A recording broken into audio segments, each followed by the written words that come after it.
Hello crafty friends, it's Jess from jesscrafts.com, and today I have a card for the Paper Smooches Sparks Designer Challenge for July, and I'll be featuring the Briny Blue stamp set. But first I want to make this Distress Ink water background, and I'm starting with Tumbled glass, but also be using Peacock feathers and Faded Jeans Distress Ink. I'm using watercolor paper, Canson 140 pound cold press watercolor paper. I want to start by giving the paper an overall coat of the tumbled glass. So here you see I was wiping the tumbled glass across my Ranger craft sheet and then spraying some water on it. I'm spraying quite a bit of water this time because I want it to give an overall even coverage. If you want more of a splotchy and a more vibrant coverage, you're going to use less water, which I'll show you later with the other colors. So here you see I'm just adding color and drying it with my heat gun until I like the way that it looks.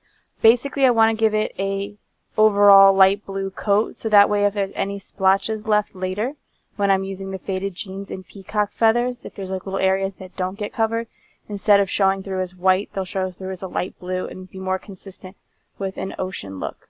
And after I'm done adding color, I can just wipe my mat away with a napkin. And now I want to add the darker colors, so I'm moving on from the base coat. And I put a strip of tumbled glass, a strip of peacock feathers, and then a strip of Faded Jeans. This time I hardly sprayed it at all, and I sprayed it from much higher up, so that way the colors would be more vibrant and there would be more splotches and texture on the sheet. And so you see there's different ways you can do it. You can place it down and swipe it, or you can tap it, whatever gives you the look that you're looking for. It's mostly about experimenting and playing. You've seen me do this before, and so you know, it's just a matter of playing around with it till you like it.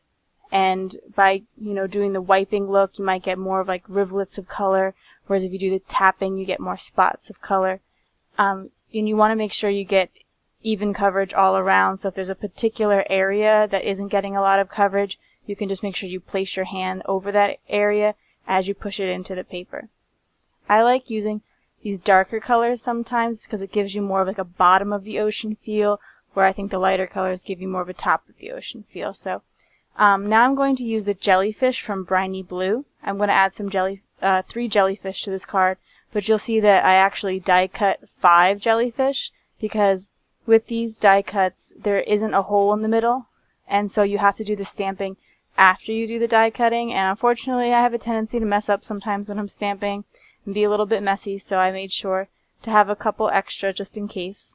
And I'm stamping it with Memento Tuxedo Black ink because I am going to be doing some Copic coloring of these jellyfish. For the Copic coloring, I'm going to be using V91 and 93, which are the purple colors, and R11 and R12, which are the pink colors. And in this instance, my light source is going to be coming from the top because if you think about it, the sun is at the top of the ocean streaming in, so that would always be where the light source is in an underwater image. And so I'm adding the shadows towards the bottom of the body of the jellyfish, but then when I'm going on to his tentacles, there's going to be a shadow created by the body, and so it'll be a little bit darker at the top of the tentacles. I'm just showing you coloring of one of the jellyfish because I use the same techniques for all of them. With these small areas, it might be a little bit faster to go from dark to light instead of light to dark to dark. And next I want to add some Wink of Stella. When I think of jellyfish, I think of kind of translucent and shimmery. And in retrospect, I actually was thinking it might be nice to stamp this on vellum, so I might try another jellyfish card with some vellum paper. But I wanted to give it that shimmery look, so I'm using my Wink of Stella glitter pen here. And I was having trouble with it coming out, so I gave it a little squeeze, but a little too much of a squeeze. And so it kind of leaked a little bit over, and you can see there's even a little bit of bleeding on that one jellyfish there. And I wind up deciding to spread it all over the jellyfish instead of just on the spots because there was so much that came out when I squeezed it. So just be sure to be very careful. Squeezing it does give you a little bit more flow, but you don't want quite too much. Now I want to work on creating the scene for the jellyfish. In Briny Blue, there are these seaweed pieces. I'm going to be using Forest Moss Distress Ink to stamp the seaweed. Distress ink doesn't give you a really even coverage when stamping solid images, but that's okay in my opinion for this particular thing because it's kind of a messy look. It's not very realistic. The ocean doesn't have spots in it the way that does, and so I'm fine with the uneven coverage. But before I continue to add the seaweed, I want to make sure that it will all fit nicely together, and so I'm just thinking about where my sentiment's going to go, where my jellyfish are going to go, to see if I need a little bit more seaweed. And I decide, in fact, that I do want to add a little bit more towards the bottom, underneath the jellyfish that's kind of floating upwards.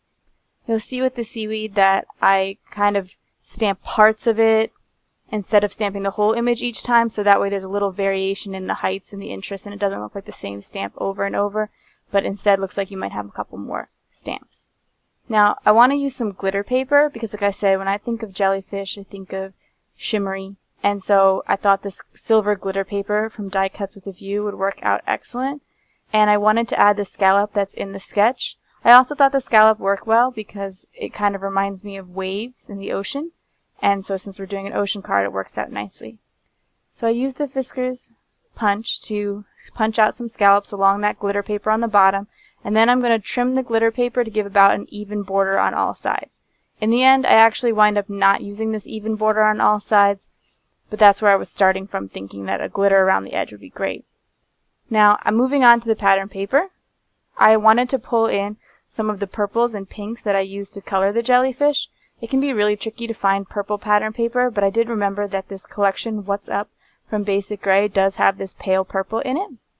And the first pattern paper I pulled out, that kind of chevron looking pattern paper, worked nicely because it had the purple colors in it.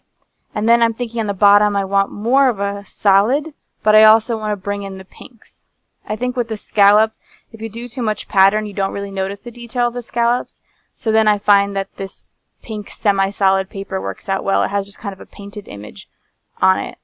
And I want to make the panel exactly 4 inches wide, but 5 1/4 long, but I'm going to be combining 2 pieces of pattern paper to do it, so I'll show you how I worked that out.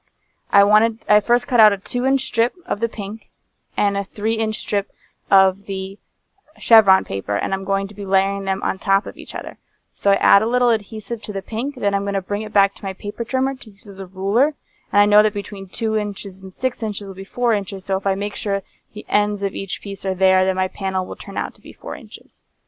After I finish that, I noticed that my jellyfish panel is a little bit too big, and so I want to trim down the edges and just leave it so that there's no border on the left and right side. Rather than just cutting off the sides with scissors, I decided to peel it off and bring it back to my paper trimmer because the scallops on the end would look a little uneven if I just trimmed each side off with the way they were balanced. So then I'm just going to place it back on there and adhere this with a slight tilt like you saw in the sketch, and then that'll be it for my card today. Thank you for joining me. I hope that you were able to learn something today, and if you like this video, you can give it a thumbs up. If you want to see more, you can subscribe, and I'm going to list some of the products in the description below. Thanks for watching. Bye.